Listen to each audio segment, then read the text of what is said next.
Hello everyone, welcome to my class जहां math पढ़ाया नहीं सिखाया जाता है। तो बेटा आज का ये वीडियो लेक्चर स्टार्ट करने से पहले जो भी मेरे चैनल को फर्स्ट टाइम देख रहे हैं या पहली बार देख रहे हैं, मेरे चैनल को सब्सक्राइब करें, इस वीडियो को लाइक करें। देखने के बाद अभी से नहीं, पहले आप पूरा वीडियो देख लीजिए। आपको वीडियो पसंद आए तो इस वीडियो को अपने फ्रेंड्स के साथ शेयर करना, वीडियो को लाइक करना और चैनल को सब्सक्राइब कर देना। साथ ही साथ इस बेल आइकन को भी प्रेस कर देना ताकि मेरे वीडियोस के नोटिफिकेशंस आपको जल्द से जल्द मिल सकें। तो बेटा इस वीडियोस के अंदर बेटा हम कल की क्लास की सीरीज को आगे कंटिन्यू करेंगे। इससे पहले वाली क्लास में अगर आपने नहीं देखा है तो जो लिंक है वो आपको डिस्क्रिप्शन बॉक्स में मिलेगी। पहले आप जाके उस लिंक को क्लिक करके पहले वो वीडियो चेक कर लीजिए, उसके बाद आप इस वीडियो में आइए, क्योंकि इस वीडियो के अंदर ग्राफिकल सॉल्यूशंस के कुछ एग्जांपल डिस्कस किए जा रहे हैं। ग्राफिकल सॉल्यूशंस क्या होता है वो ऑलरेडी हम इससे पहले वाली क्लास में डिस्कस कर चुके हैं, जिसका लिंक आपको डिस्क्रिप्शन बॉक्स में मिलेगा। तो पहले आप वहां जाइए और वहां से पहले उस वीडियो को देखिए, उसके बाद इस वीडियो पे आके इस वीडियो के एग्जाम्पल्स को डिस्कस करते हैं। चलिए बेटा इस वीडियो को स्टार्ट करते हैं।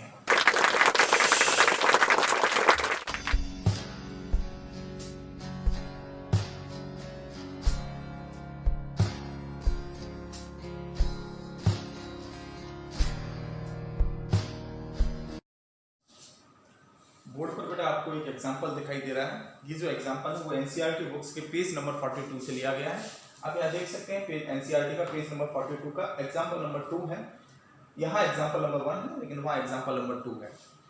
इस एग्जांपल को मैं रीड करता हूँ, फिर आपको बताता। अच्छा बेटा, ये जो क्वेश्चंस हैं ये आपको क्वेश्चंस दो तरीके से पूछे जाएंगे। या तो आपसे पूछा जाएगा कि एल्जेब्रिकली इसका रिप्रेजेंटेशन करिए और ग्राफिकली भी करिए। समटाइम्स आपको क्वेश्चंस के अंदर दिया गया होगा कि ये जो क्वेश्चंस हैं इनका एल्जेब्रिकली आपको क्वेश्चंस में दिया गया होगा, सिर्फ और सिर्फ आपसे ग्राफिकली पूछा गया होगा।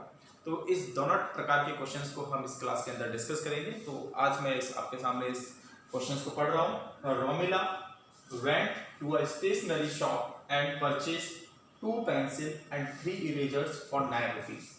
रोमिला मार्केट बेटा एक स्टेशनरी शॉप पर गए, उन्होंने 2 पेंसिल्स और 3 इरेजर्स को 9 रुपए में परचेज किया, 9 रुपीज के अंदर। Her friends Sonali saw the new variety of pencils and the erasers with Romila। उसकी फ्रेंड ने देखा कि रोमिला के पास एक नई वैरायटी की पेंसिल है और इरेजर है जो उसको पसंद आ गई। And she also bought 4 pencils and 6 eraser for the same kind। उसी प्रकार की उसकी फ्रेंड ने 4 पेंसिल्स को परचेज किया, 6 इरेजर्स को परचेज किया। कितने रुपए में? 18 रुपीज में। Represent this situations algebraically and graphically. अच्छा, पहले इस क्वेश्चंस को हम सॉल्व कर लेते हैं बेटा, उसके बाद इस क्वेश्चंस के अंदर एक नई चीज बताएंगे जो आप क्वेश्चंस को देख के ही पहचान जाएंगे कि ये जो ग्राफ है ये आपस में इंटरसेक्ट करेगा, आपस में एक दूसरे को कोइंसाइड करेगा या फिर एक दूसरे के पैरेलल लाइंस में होंगे। चलिए इस क्वेश्चंस को अभी हम सॉल्व करते हैं। अच्छा बेटा, यहाँ पर देखिए आप, रोमिला मार्केट गए हैं, उन्होंने 2 पेंसिल्स और 3 इरेजर्स परचेज किया है 9 रुपीज के अंदर। तो इस प्रकार के क्वेश्चंस में सबसे पहले हम जो चीज करते हैं वो एक यूनिट की जो प्राइस होती है उसको हम डिनोट करते हैं एक्स के साथ। एक यूनिट की प्राइस, क्योंकि यहाँ पे 2 पेंसिल्स और 3 इरेजर्स हैं। यहाँ पे यूनिट कौन कौन से होता है? यहाँ पे एक यूनिट है पेंसिल और एक यूनिट है इरेजर, है ना। मार्केट से जो परचेज किया गया है वो पेंसिल परचेज किया गया है और इरेजर परचेज किया गया है, ठीक है। तो चलिए इसका सॉल्यूशंस देखते हैं। सबसे पहले हम इसका रिप्रेजेंटेशन ग्राफिक एल्जेब्रिकली करेंगे, फिर उसी एल्जेब्रिकली से हम इसका रिप्रेजेंटेशन ग्राफिकली करेंगे। लेट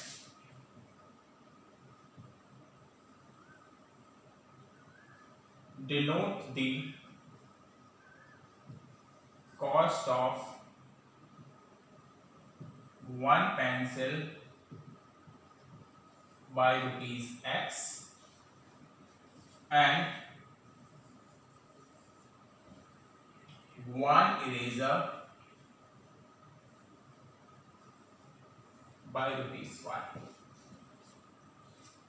हमने यहाँ पे जो अज्यूम किया है वो क्या किया है कि एक पेंसिल की जो कीमत है वो X रुपया है, एक इरेजर की जो कीमत है वो Y रुपया है।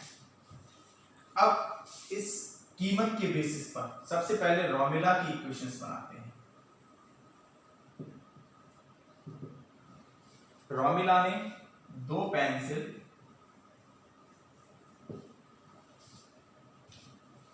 और 3 इरेजर परचेज किए हैं कितने रुपीस में, 90 रुपीस में, है ना बेटा। अब देखिए समझिए, एक पेंसिल की कीमत कितनी है x, एक इरेजर की कीमत कितनी है y। फॉर एग्जाम्पल अगर x और y ना होके अगर ये जो पेंसिल है सपोज वो 2 रुपए की आती है ना, तो 2 पेंसिल कितने की होगी, 4 रुपए की। अगर एक इरेजर 3 रुपए का आता है तो 3 इरेजर कितने हो गए, 9 रुपीस के हो गए। और दोनों की कीमत को अगर ऐड कर दिया जाए तो वो टोटल कीमत के बराबर होगा, सॉरी 19 नहीं है, 9 रुपीस है ये। दोनों की कीमतों को अगर टोटल कर दिया जाए तो वो टोटल रुपीस के बराबर हो जाएगा, जो कि क्वेश्चंस में 9 रुपीस दिया गया है। लेकिन अभी हमको एग्जैक्टली पेंसिल का प्राइस नहीं पता है कि एक पेंसिल कितने रुपीस की है, तो इसलिए हमने उसको x अज्यूम किया है और इरेजर्स को y अज्यूम किया है। अब यहाँ से इक्वेशंस क्या बन जाएगी, अगर एक पेंसिल x रुपीस की है तो 2 पेंसिल कितने की हो जाएंगे बेटा, 2x की। एक इरेजर y रुपीस का है तो 3 इरेजर कितने का हो जाएगा, 3y का। ये 2 पेंसिल्स की कीमत है, ये 3 इरेजर्स की कीमत है।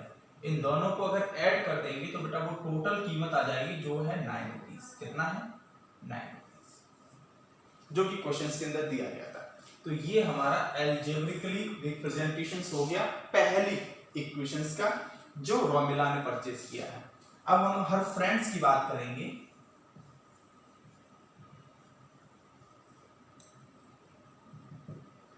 उसकी फ्रेंड ने क्या किया है बेटा, 4 पेंसिल परचेज किए हैं प्लस इरेजर्स जो परचेज किए हैं वो हैं किए हैं 6, और जिसकी कीमत उन्होंने दी है 18 रुपये,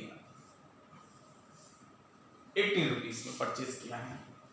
वही सेम काइंड के थे, सेम काइंड के हैं, तो वही पेंसिल की कीमत जो रोमिला को दी गई होगी, एक पेंसिल की कीमत उसी कीमत में उसकी फ्रेंड को दिया गया होगा।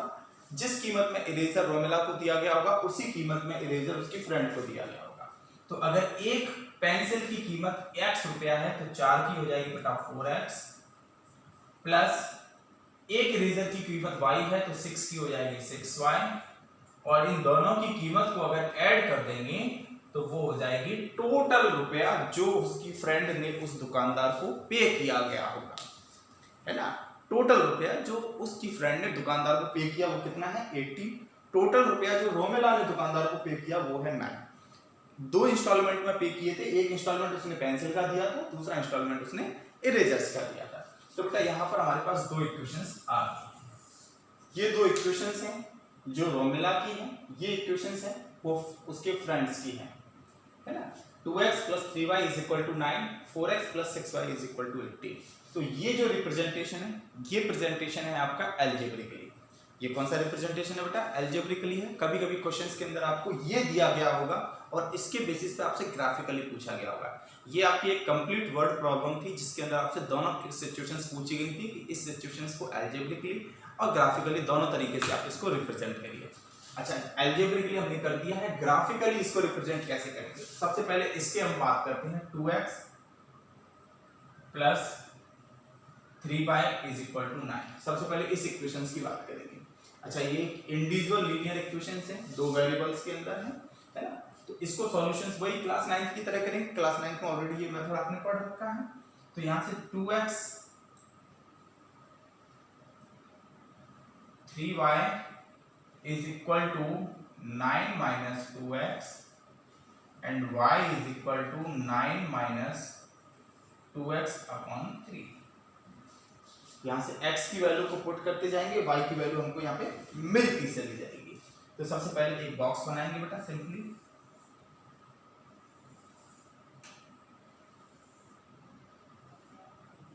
x and y। 2-3 पॉइंट निकाल लीजिए रिप्रेजेंट करने के लिए। x की वैल्यू को अगर यहाँ पे आप 0 पुट करते हैं, अगर आप यहाँ पे 0 पुट करते हैं x की, तो y की वैल्यू आपको क्या मिलेगी, ये कंप्लीट पार्ट कितना हो जाएगा, 0, है ना। तो 9 - 0 9 होगा, और 9 को 3 से डिवाइड करेंगे तो ये मिल जाएगा 3, है ना। यहाँ पर x की वैल्यू x की वैल्यू को अगर आप 2 पुट करते हैं, 2 नहीं आप 3 पुट कर लीजिए, x की वैल्यू को आप 3 पुट करेंगे तो 3 2 जा 6 हो जाएगा, 3 2 जा 6 और 9 में से 6 को माइनस करेंगे 3 और 3 को 3 से डिवाइड करेंगे तो y की वैल्यू मिलेगी आपको 1, है ना बेटा।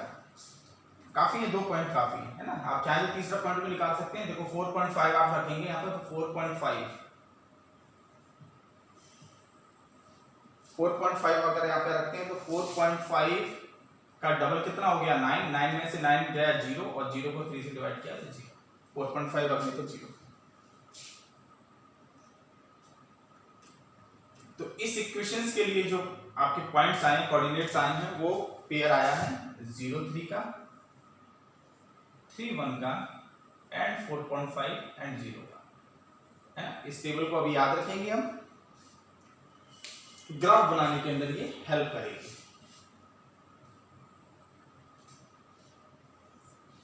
अब बात करते हैं इस इक्वेशंस की। 4x plus 6y is equal to 18, 6y is equal to 18 minus 4x और y is equal to 18 minus 4x upon 6। इसके भी आप पॉइंट निकाल लेते बेटा, x y 18 माइनस 4x। देखो x की वैल्यू यहाँ पे पुट करते हैं, x की वैल्यू अगर यहाँ पे पुट करते हैं, अच्छा वैल्यूज हम ऐसे पुट करेंगे जो 6 से ऑलरेडी डिवाइड हो जाया करे, है ना। तो x की वैल्यू को अगर हम 0 पुट करते हैं तो it becomes 0, 18 minus 0 that is 18 और 6 से डिवाइड करेंगे देन 3, है ना। x की वैल्यूज को अगर आप 3 पुट करते हैं, x की वैल्यूज को आप यहाँ पे 3 पुट करेंगे तो 18 माइनस 4 3 जा 12, 18 में से 12 को माइनस करेंगे 6 और 6 में से 6 को डिवाइड किया तो 1, है ना। 4.5 यहाँ पर भी पुट करके देखते हैं, 4.5 यहाँ पर पुट करेंगे तो 4.5 इंटू 4 करते हैं, है ना, तो वो हो जाएगा आपका 18 में से 18 गया तो 0 और 0 को किया तो 6। अच्छा यहाँ पर आपको देख रहे होंगे कि ये दोनों जो ब्लॉक्स आए हैं वो सेम आए हैं, है ना। ये भी 0 3, ये भी 0 3, यहाँ पे 3 1, ये भी 3 1 और ये 4.50 और 4.50।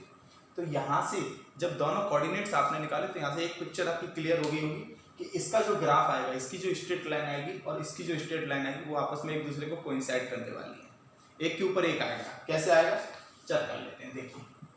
हाँ जी बेटा, इन दोनों के पॉइंट्स को जब हम ग्राफ पर रिप्रेजेंट करते हैं तो ये मैंने ग्राफ बनाया है यहाँ पर, है ना। इस ग्राफ के अंदर देखिए ये x एक्सिस है, ये y एक्सिस है, ये -x और ये -y है ना। सबसे पहले इसके पॉइंट्स को ड्रॉ करते हैं तो x की वैल्यू 0 पर y की वैल्यू 3 है, तो x 0 यहाँ पर है और y 3 यहाँ पर है ना बेटा। तो देखिए x की वैल्यू 0, क्योंकि y एक्सिस पर x इज ऑलवेज 0 और x एक्सिस पर y इज ऑलवेज 0, है ना। तो x की वैल्यू 0 इस पर y की वैल्यू 3, x की वैल्यू 3 पर y की वैल्यू 1, तो x की वैल्यू 3 यहाँ पर है, y की वैल्यू यहाँ पर है 1, तो ये एक पॉइंट हो गया। देखो ये आपका जो पॉइंट है ये 3 और 1 है, ये आपका जो पॉइंट है वो 0 3 है, ये आपका जो पॉइंट है वो 4.5 एंड 0 है, क्योंकि y की वैल्यू x एक्सिस पे 0 थी। तो ये जो स्ट्रेट लाइन जो रिप्रेजेंट हुई है वो इस इक्वेशंस के लिए 2x + 3y = 9। अच्छा जब हम इसको रिप्रेजेंट करेंगे तो ये सारे के सारे पॉइंट इसी लाइन के ऊपर आ रहे हैं, x की वैल्यू 0 पर y की वैल्यू 3 3 1 एंड 4.50। तो यहाँ से बेटा एक चीज डिसाइड हो गई कि ग्राफिकली रिप्रेजेंटेशंस में ये जो स्ट्रेट लाइन है वो दोनों इक्वेशंस के लिए सेम है। इसका मतलब क्या है, these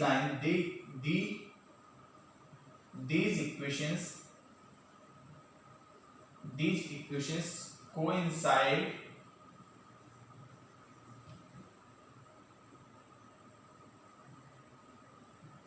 each other and have infinite many solutions। कल बताया था हमने आपको कि जो भी इक्वेशंस आपस में एक दूसरे को कोइंसाइड करेंगी, है ना, वो इनफाइनाइट मैनी सॉल्यूशंस के साथ रिप्रेजेंट होती है। तो बेटा ये अपना एग्जांपल नंबर 2 था जिसमें हमने दोनों तरीके का रिप्रेजेंटेशन देखा। 2x plus 3y is equal to 9 and 4x plus 6y is equal to 18। ये जो रिप्रेजेंटेशन किया था ये अलजेब्रिकली था और ये जो रिप्रेजेंटेशन है वो ग्राफिकली है। अनदर एग्जांपल मैंने आप लोगों के सामने लिखा हुआ है ना। इस एग्जांपल के अंदर, इस एग्जांपल में बेटा two rails are represented by the equations x plus 2y minus 4 is equal to 0 and 2x plus 4y minus 12 is equal to 0. Represent this situations geometrically, है ना। इस वाले क्वेश्चंस में और इससे पहले वाले क्वेश्चंस में जो डिफरेंस था क्या है आपको बोर्ड पे साफ नजर आ रहा होगा। इससे पहले वाले क्वेश्चंस के अंदर जो सिचुएशंस थी वो आपको पूरी वर्ड प्रॉब्लम में दे रखी होती थी, तो आपने पहले उस वर्ड प्रॉब्लम से अलजेब्रिकली उस सिचुएशंस को रिप्रेजेंट किया और देन अलजेब्रिकली से आपने ज्योमेट्रिकल उसको रिप्रेजेंट किया। इस वाले एग्जांपल के अंदर आपको जो सिचुएशंस है वो ऑलरेडी अलजेब्रिकली फॉर्म में दे रखी है, आपको सिर्फ और सिर्फ उसको रिप्रेजेंट करना है ज्योमेट्रिकली। चलिए बेटा फटाफट से इस क्वेश्चन को सॉल्व करते हैं। x plus 2y is equal to 4, 2x plus 4y is equal to 12, x plus 2y is equal to 4, 2y is equal to 4 minus x and y is equal to 4 minus x upon 2। Simply एक box बनाएंगे इसके लिए। 2 से 3 values निकालना sufficient है, 2 से 3 values निकाल लीजिए जिसके बेसिस पर आपका ग्राफ बनके तैयार हो जाएगा। कोशिश कीजिए कि एक पॉइंट आपके एक्सेस के मिल जाए, मींस एक में x की वैल्यू 0 हो, एक में y की वैल्यू 0 हो। तो सबसे पहले बेटा x की वैल्यूज को 0 रखते हैं। x की वैल्यूज को 0 रखेंगे तो 4 - 0 4 और 4 को 2 से डिवाइड करेंगे 2 मिलेगा, है ना। एक बार x की वैल्यूज को 4 रख देते हैं तो 4 - 4 that is 0 and 0 divided by 2 0। अब क्या करें, x की वैल्यूज को यहां पर हम 2 पुट करके लेंगे। x की वैल्यूज को 2 करते हैं तो 4 - 2 दैट इज 2 और 2 को 2 से डिवाइड किया दैट इज 1। तो यहां पर हमने 3 पॉइंट निकाल लिए, इन 3 पॉइंट के बेसिस पे हमारा ग्राफ बन जाएगा।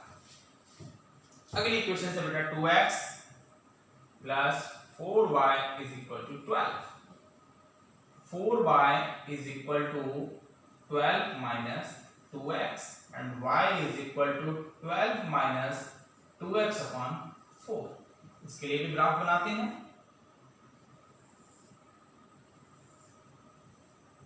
x and y, x की वैल्यूज को 0 पुट करते हैं। x की वैल्यूज को यहां पे बेटा 0 पुट किया, x की वैल्यूज को 0 पुट किया तो बेटा ये हो गया 0, 12 - 0 12 एंड 12 को डिवाइड किया दैट इज 3। x की वैल्यूज को यहां पर हमने पुट किया है क्या 6 टू जा 12 एंड x की वैल्यूज को 6 रखने पर y की वैल्यूज आ जाएंगी 0। अब क्या करें, x की वैल्यूज को हम 2 पुट करते हैं, 4 पुट करते हैं। 4 पुट करेंगे तो 4 टू जा 8, 4 टू जा 8 और 12 में से 8 को माइनस करेंगे 4 और दैट इज 1। तो बेटा ये जो वैल्यूज हैं वो इस वाली इक्वेशंस की हैं, ये जो वैल्यूज हैं वो इस इक्वेशंस की हैं। अब इस टेबल के ब्याह पर, टेबल के बेसिस पे हमें ग्राफ ड्रॉ करते हैं। इन दोनों बेटा इक्वेशंस के लिए जो पॉइंट्स मिले हैं उसके ब्याह पर हमने एक ग्राफ बनाया है। इस ग्राफ में आप देख सकते हैं पहली जो लाइन है, ये वाली जो लाइन है वो x plus 2y minus 4 is equal to 0 को रिप्रेजेंट कर रही है। ये जो लाइन है वो 2x plus 4y plus minus 12 is equal to 0 को रिप्रेजेंट कर रही है। माइनस 12 है, माइनस 12 is equal to 0 को रिप्रेजेंट कर रही है। अच्छा, दोनों लाइंस को आप देख रहे होंगे, ये लाइन और ये लाइन दोनों आपस में एक दूसरे के पैरेलल है। दोनों लाइन एक दूसरे के पैरेलल हैं और तो जब लाइनें दोनों एक दूसरे के पैरेलल होती हैं, क्योंकि यहाँ पर रिप्रेजेंटेशन पूछा गया, आपसे सॉल्यूशंस नहीं पूछा गया है, लेकिन फिर भी मैं आपको बता दूं कि दोनों लाइनें एक दूसरे को पैरेलल जा रही हैं एक दूसरे के, तो वहां पर कोई भी सॉल्यूशन हमको नहीं मिलता है ना। तो हम यहाँ पे लिखेंगे these lines are parallel to each other so they have no solutions। अच्छा, लाइन अगर पैरेलल है तो इनका नेचर कैसा होगा? इनकंसिस्टेंट। इनका नेचर होगा इनकंसिस्टेंट।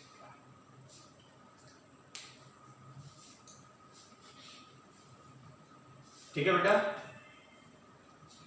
मुझे लगता है दोनों एग्जांपल आपको बहुत अच्छे से समझ में आएंगे। इससे पहले वाला एग्जांपल और ये वाला एग्जांपल बहुत अच्छे से आपको क्लियर हो गया होगा। अगर फिर भी कोई टॉपिक आपको नहीं समझ में आता है तो आप कमेंट सेक्शन में कमेंट करके मुझे बताइए कि सर ये वाला टॉपिक हमको दोबारा से एक्सप्लेन करिए, या ये वाला क्वेश्चन हमको समझ में नहीं आया, इस क्वेश्चन को रिपीट करिए। मैं आपको दोबारा उस टॉपिक की वीडियोस बना के आपको सेंड करूंगा, अपलोड करूंगा।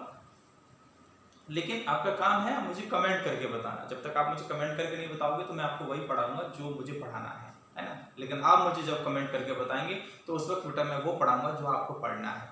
तो ध्यान रखिए, हमारी जो थीम है वो यही है कि हम पढ़ाते नहीं, हम आपको सिखाते हैं। हमारा मेन मोटिव वही है जो आपकी मैथमेटिक्स से आपको डर ना लगे, क्योंकि बहुत से विद्यार्थी ऐसे होते हैं बेटा जिनको मैथमेटिक्स से बहुत डर लगता है ना। लेकिन ये आपको मैं एक किस्सा सुनाता हूँ, है ना, कि मैथमेटिक्स क्या है। Mathematics is just like a dog, है ना। आपने कभी भी कुत्ते को देखा होगा। डॉग की खासियत क्या होती है कि डॉग जब आपके ऊपर बार्किंग करता है, आपके ऊपर भौंकता है ना, तो उस वक्त बेटा क्या होता है कि अगर आप डर जाते हैं डॉग से, है ना, तो फिर वो आपके पीछे भागता है ना। कभी भी आपने देखा होगा कि डॉग अगर आपके ऊपर भौंक रहा है और आप उससे डर के भाग रहे हैं तो फिर डॉग आपके पीछे भागता है ना। लेकिन अगर कुत्ते ने भौंकने की कोशिश करी और आपने कुत्ते को आंख दिखा दी और उसके पीछे थोड़ा सा हिम्मत करके भाग गए, है ना, तो फिर डॉग जो होता है वो पूंछ दबा के आगे की तरफ भागता है। तो यही जो कंसेप्ट होता है वो मैथमेटिक्स की तरफ होता है। शुरुआत में ये आपके ऊपर हावी होने की कोशिश करता है, आपको डराता भी है, लेकिन बड़े ही इत्मीनान से अगर मैथमेटिक्स को पढ़ा जाता है, समझा जाता है, तो इससे ज़्यादा इजी सब्जेक्ट और इंटरेस्टिंग सब्जेक्ट कोई भी नहीं है। इसलिए मैथमेटिक्स कभी पढ़ा नहीं जाता, उसको समझा जाता है, उसको सीखा जाता है। मैथमेटिक्स कभी कोई रटने की या याद करने की चीज़ नहीं है। उसको समझिए और उसके कंसेप्ट को क्लियर करिए। अगर मैथमेटिक्स में कंसेप्ट आपके क्लियर है तो आपको मैथमेटिक्स सीखने से कोई भी नहीं रोक पाएगा। मैं आपके साथ मेहनत कर रहा हूँ, आप मेरे साथ मेहनत करिए, और आपका जो प्यार है वो मुझे किस तरीके से मिलेगा? मेरे चैनल को सब्सक्राइब करके। तो फटाफट से मेरे चैनल को सब्सक्राइब कर दीजिए, साथ में जो बेल आइकन है उसको प्रेस कर दीजिए, ताकि मेरे नोटिफिकेशन आपको जल्द से जल्द मिलते रहें। जैसे ही मैं अपलोड करूं तुरंत आपके पास नोटिफिकेशन आ रहे। संडे तो आज मैथ की क्लास अपलोड कर दी, है ना, तो फटाफट से जाइए, अपना ज्ञान बढ़ाइए और मेरे चैनल को सब्सक्राइब करिए। अच्छा बेटा, इससे अगली वाली जो क्लास होगी, इससे अगली वाली क्लास में हम एक्सरसाइज 3.1 डिस्कस करेंगे। बड़ी इंपॉर्टेंट एक्सरसाइज है ना, तो उस क्लास को मिस मत करना। तो एक्सरसाइज 3.1 के क्वेश्चन हम डिस्कस करेंगे। अभी मैंने सिर्फ और सिर्फ आपको एग्जांपल्स बताया है कि किस तरीके से हम 3.1 के क्वेश्चंस को सॉल्व करेंगे, है ना। तो यहाँ पर आपका कंसेप्ट क्लियर हो गया होगा। तब तक के लिए see you, tata, bye bye, stay home, stay safe, take care, bye.